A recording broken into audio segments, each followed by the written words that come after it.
Delight IAS के इस मंच पर मैं कीवी सिंह आप सभी का एक बार फिर से स्वागत करती हूं। आज इस वीडियो में हम अपने टॉप 500 सीरीज में साइंस एंड टेक्नोलॉजी का पार्ट 3 करने वाले हैं। ये साइंस एंड टेक्नोलॉजी का लास्ट पार्ट है। इससे पहले इसके 2 वीडियोस ऑलरेडी हमारे चैनल पर आ चुके हैं और इसके साथ साथ history, geography, polity, environment, art and culture, इनके भी वीडियोस और इसके साथ साथ इंटरनेशनल रिलेशन, इनके भी वीडियोस हमारे चैनल पर आ चुके हैं। आप हमारी प्लेलिस्ट को चेक करिए और इसमें जितने भी क्वेश्चन हैं वो जो 28 में वाला पेपर है उसके लिए बहुत ही इम्पोर्टेंट है।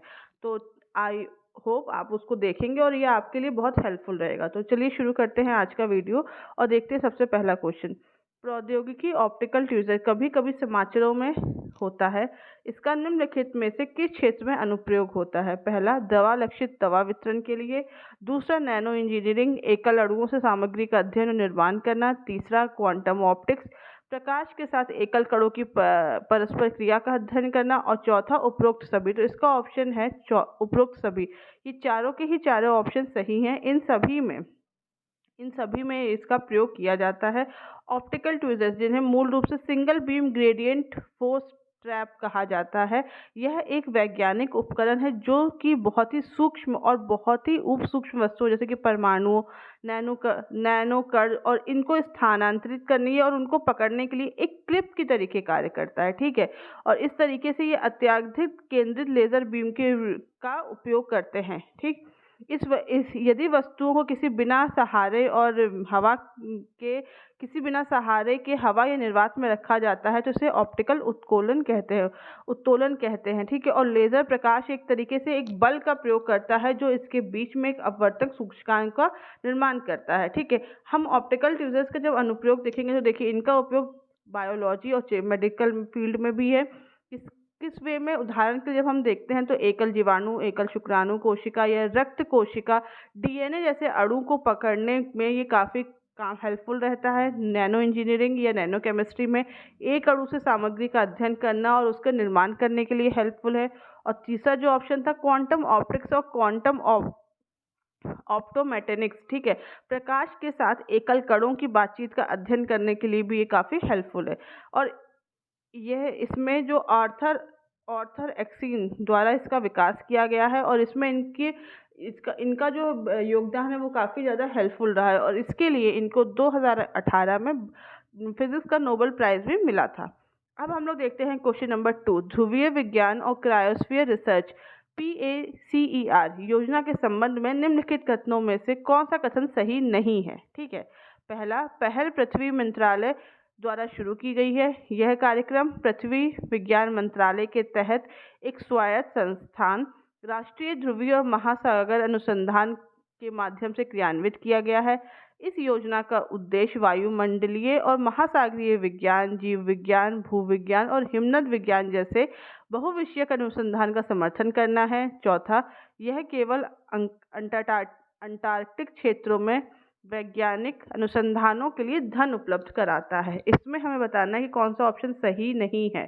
तो इसका जो ऑप्शन 4 है ना वो सही नहीं है, बाकी जो तीनों ऑप्शन है वह सही है। ठीक है, इसके माध्यम से जब ये जो कार्यक्रम है यह NCPOR के माध्यम से शुरू किया गया है और सफलतापूर्वक लागू किया गया है। ये 2019 में भारत सरकार के पृथ्वी मंत्रालय द्वारा शुरू की गई एक पहल है और PACER योजना अंटार्कटिक और आर्कटिक क्षेत्रों में वैज्ञानिक अनुसंधान अभियानों के साथ साथ हिमालय के ग्लेशियरों जैसे क्रायोस्फीयर के संबंधित अनुसंधान परियोजना के लिए धन उपलब्ध कराता है। ठीक है, तो सिर्फ अंटार्कटिक नहीं है, आर्कटिक क्षेत्र भी इसमें और इसके साथ साथ हिमालय के ग्लेशियर भी इसमें शामिल हैं। ठीक है, इस योजना का उद्देश्य है वायुमंडलीय और महासागरीय विज्ञान, जीव विज्ञान, भूविज्ञान और हिमनद विज्ञान में का अनुसंधान करना। वैज्ञानिक अनुसंधानों को बढ़ावा देने के अलावा इस योजना का उद्देश्य शुरुआती कैरियर शोधकर्ता और छात्रों के लिए परीक्षण के अवसर को प्रदान करना और साथ ही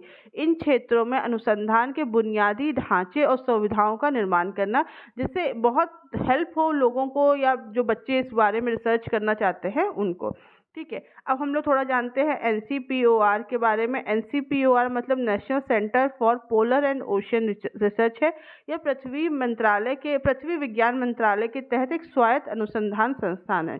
इसे पहले अंटार्कटिक और महासागर अनुसंधान के लिए राष्ट्रीय केंद्र के रूप में जाना जाता था, लेकिन 2018 में इसका नाम बदल दिया गया और इसमें ध्रुवीय क्षेत्रों में भी जो गतिविधियां हैं उसको भी इसमें शामिल कर दिया गया है। ठीक है, यह भारतीय अंटार्कटिक अनुसंधान आधार मैत्री, भारती और भारतीय आर्कटिक आधार पर हिमाद्री का जो संचालन है उसको करता है। अब हम लोग देखते हैं क्वेश्चन नंबर 3।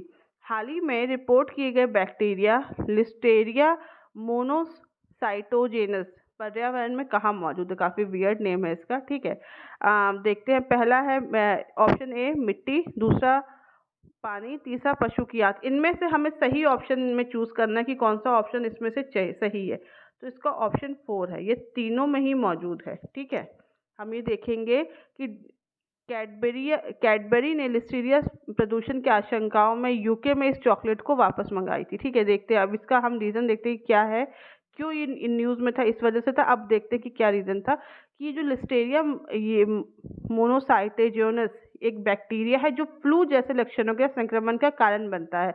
इन संक्रमित व्यक्तियों को उच्च तापमान होता है, मसल्स में पेन होता है, ठंड लगती है बहुत ज़्यादा और बीमार, इसके साथ साथ बहुत सारा हमें डायरिया जैसे भी लक्षण देखने को मिलते हैं। विश्व WHO ने इसको एक गंभीर लेकिन रोकथाम योग्य और इलाज योग्य बीमारी के रूप में वर्णित किया है। लिस्टेरिया आमतौर पर लिस्टेरिया मोनोसाइटोजेनस बैक्टीरिया से संक्रमित खाद्य पदार्थों के कारण होता है। इसके जीवाणु वातावरण में मौजूद होते हैं। यह पानी, मिट्टी और कुछ जानवरों की आंतों में पाया जाता है। ठीक है, मतलब है कि ये जितने भी ऑप्शन दिए गए हैं ये सब जगह पाया जाता है। आमतौर पे यह आत्मसीमित बीमारी आबादी के एक निश्चित समूह जैसे कि प्रेग्नेंट जो महिलाएं होती हैं, नवजात शिशु जो होते हैं या 65 साल से अधिक उम्र के जो व्यक्ति होते हैं, इसके साथ साथ वे लोग जिनकी इम्यूनिटी काफ़ी लो होती है और जो डायबिटीज़ के पेशेंट होते हैं उनके लिए काफ़ी खतरनाक साबित हो सकता है। ठीक है, तो United kingdom national health services ने कहा है कि ये बैक्टीरिया आमतौर पर ठंडे रेडी टू ईट पदार्थों के माध्यम से मनुष्य में अपना रास्ता खोजता है। ठीक है, तो इसीलिए हमने देखा है कि कैडबरी ने जब यूके में चॉकलेट को वापस किया था क्योंकि बहुत बार हमें वहाँ पे भी ये चीज़ें देखने को मिलती हैं और वहाँ पे हमने देखा कि जब जिस तरीके जो वेस्टर्न कंट्रीज़ है वहाँ पर ये पैकेज फूड या रेडी टू ईट फूड का काफ़ी ज़्यादा कॉन्सेप्ट पाया जाता है। अब हम लोग देखते हैं question number 4। United states food and drugs administration ने दुनिया के पहले RSV वैक्सीन को मंजूरी दे दी है जिसका उपयोग वृद्ध वयस्कों के लिए किया जाएगा। RSV में R क्या इंगित करता है, मतलब R क्या बताता है? पहला श्वसन, दूसरा गुर्दा संबंधी, तीसरा गठिया रोग संबंधी या चौथा दांत। तो इसमें कौन सा ऑप्शन सही है? इसमें ऑप्शन 1 सही है, श्वसन। ठीक है, मई 2023 में दुनिया के पहले RSV टीके को United states food and drug administration द्वारा मंजूरी दी गई है। ठीक है, यह दुनिया के एक पहले रेस्पिरेटरी सिंक्टियल वायरस वैक्सीन को मंजूरी दी गई है। यह वृद्ध वयस्कों के लिए है। यह जो टीका है वह RSV रोगों के खिलाफ 83% प्रभावी पाया गया है और इसके कारण जो गंभीर बीमारियां होती हैं उसके खिलाफ ये 94 से अधिक प्रभावी पाया गया है। RSV बच्चों में अधिक आम है लेकिन यह बुजुर्ग आबादी को भी काफ़ी ज़्यादा प्रभावित करता है और कमज़ोर प्रतिरक्षा वाले प्रणाली वाले लोगों के लिए यह गंभीर बीमारी बन सकता है। ठीक है, और इसके साथ साथ हम ये देखेंगे कि RSV से 65 वर्ष और उससे अधिक उम्र के वयस्कों में लगभग 60,000 से लेकर 1,20,000 लोग अस्पताल में भर्ती होते हैं और 6,000 से लेकर 10,000 तक के लोगों की इसमें हमें मौत देखने को मिलती है। और इसके साथ साथ इसके लिए जो ये वैक्सीन है इसको भी काफ़ी ज़्यादा प्रभावपूर्ण तरीके से इसका प्रयोग करने का प्रयास किया गया है। अब हम लोग देखते हैं क्वेश्चन नंबर 5। हाल ही में खबरों में चर्चित पोएम 2 एक है, क्या है? क्रूज मिसाइल, दूसरा कक्षीय प्रायोगिक मॉडल, तीसरा कृत्रिम बुद्धिमत्ता यानी कि AI या चौथा कंप्यूटर वायरस। तो इसका कौन सा ऑप्शन सही है? इसका ऑप्शन 2 सही है। ठीक है, कक्षीय प्रायोगिक मॉडल ये एक तरीके से PSLV कक्षीय प्रायोगिक मॉड्यूल पोएम 2 ने मई 2023 में अंतरिक्ष में सफलतापूर्वक ऑन ऑर्बिट प्रयोग किए हैं। ठीक है, इन स्पेस इसरो की एक वाणिज्यिक शाखा है जिसमें अंतरिक्ष ने सफलतापूर्वक PSLV ऑर्बिटल एक्सपेरिमेंटल पर प्रयोग किया है। इन स्पेस के तकनीकी निदेशालय राजीव ज्योति ने यह कहा कि 7 पेलोड के साथ यह गैर सरकारी संस्थाओं के लिए कक्षा में परीक्षण कर रहा है और इसके साथ साथ PSLV C555 को भी 22 अप्रैल को श्रीहरिकोटा से लॉन्च किया गया था। ठीक है, इस तरीके से यह बहुत तरीके के डाटा लाएगा और ऐसे डाटा लाएगा जो आगे आने वाले नए अवसरों के लिए काफ़ी ज़्यादा हेल्पफुल रहेगा और इसके साथ साथ इससे काफ़ी ज़्यादा कई प्रकार के डेटा मिलेंगे जो आगे आने वाली योजनाओं के लिए काफ़ी हेल्पफुल रहेंगे। अब हम लोग देखते हैं क्वेश्चन नंबर 6। सर्च लाइट और वाहन के हेडलाइट में किसके माध्यम से प्रकाश के शक्तिशाली बीम का निर्माण होता है? ये फिजिक्स का क्वेश्चन है। ठीक है, पहला उत्तल दर्पण, दूसरा पोलर दर्पण, तीसरा बाइफोकल दर्पण या चौथा अवतल दर्पण। तो इसका सही ऑप्शन है अवतल दर्पण। ठीक है, अवतल दर्पण के मुख्य फोकस के माध्यम से गुजरने वाले प्रकाश या प्रकाश जो उत्तल दर्पण के मुख्य फोकस की ओर गमन करता है परावर्तन के बाद मुख्य अक्ष के समानांतर गमन करता है। इसलिए अवतल दर्पण का प्रयोग हम देखते हैं कि आमतौर पर टॉर्च, सर्च लाइट या वाहनों के हेडलाइट में प्रयोग किया जाता है ताकि प्रकाश के समानांतर बीम को प्राप्त किया जाए। इसका उपयोग अक्सर हम शेविंग दर्पण के रूप में भी करते हैं, जो शेविंग मिरर होता है उसके रूप में भी हम देखते हैं। और इसके साथ साथ डेंटिस्ट दांतों के बारे में जो दांतों की जो इमेज होती है उसको बड़ा देखने के लिए भी इसका प्रयोग करते हैं। बड़े अवतल दर्पणों का प्रयोग सूर्य की रोशनी को सौर भट्टियों में गर्मी उत्पन्न करने के लिए केंद्रित करने के लिए भी किया जाता है। अब हम लोग देखते हैं क्वेश्चन नंबर 7। जेमिनी का पूर्ण रूप क्या है? Gagan inbuilt mariners instrument for navigation and information. दूसरा gas inbuilt mariners instrument for navigation and information. Graph inbuilt mariners instrument for navigation and information या given inbuilt mariners instrument for navigation and information. इसका सही option है, तो इसका सही option है option A, Gagan inbuilt mariners instrument for navigation and information. ठीक है, इस डिवाइस को भारतीय राष्ट्रीय महासागर सूचना सेवा केंद्र और भारतीय विमानपत्तन अधिकरण यानी AAI द्वारा विकसित किया गया है। यह मछुआरों और आपातकालीन स्थितियों, आपदा चेतावनी और मछली पकड़ने के क्षेत्रों में महासागर राज्यों को पूर्वानुमान के बारे में जानकारी देता है। इस डिवाइस को विशेष रूप से मछुआरों के लिए डिज़ाइन किया गया है ताकि उनको जो आने वाली आपदाएं हैं उनके लिए सतर्क किया जाए। ये तट से 10 से 12 किलोमीटर दूर होने पर भी मछुआरों को सतर्क किया जा सकता है। इस डिवाइस में गगन उपग्रह से प्राप्त डेटा को ब्लूटूथ संचार के माध्यम से एक मोबाइल में प्राप्त किया जाता है और वहां से उसको ट्रांसफ़र भी किया जाता है। गगन जियो संबंधित नेविगेशन द्वारा समर्थित GPS है। ठीक है, और ये भारत में उपग्रह जो आधारित जो नेविगेशन सेवाएं हैं उसमें काफ़ी ज़्यादा एक सराहनीय कदम है और भारत सरकार द्वारा ये पहला कदम है। अब हम लोग देखते हैं क्वेश्चन नंबर 8। संचार की वह पद्धति जिसमें दोनों दिशाओं में संचरण हो सकता है किंतु एक समय में एक ही दिशा में होता है, यह क्या कहलाती है? द्वैध, दूसरा अर्धद्वैध, तीसरा पूर्ण द्वैध या चौथा एकमुखी। तो इसका कौन सा ऑप्शन सही है? तो इसका ऑप्शन 2 सही है, अर्धद्वैध। ठीक है, संचार की वह विधि जिसमें संचरण दोनों दिशाओं में हो सकता है लेकिन एक समय में जो एक ही दिशा में होता है उसे अर्धद्वैध संचार कहा जाता है। इस विधि में डेटा भेजा और प्राप्त किया जा सकता है लेकिन एक ही समय में नहीं।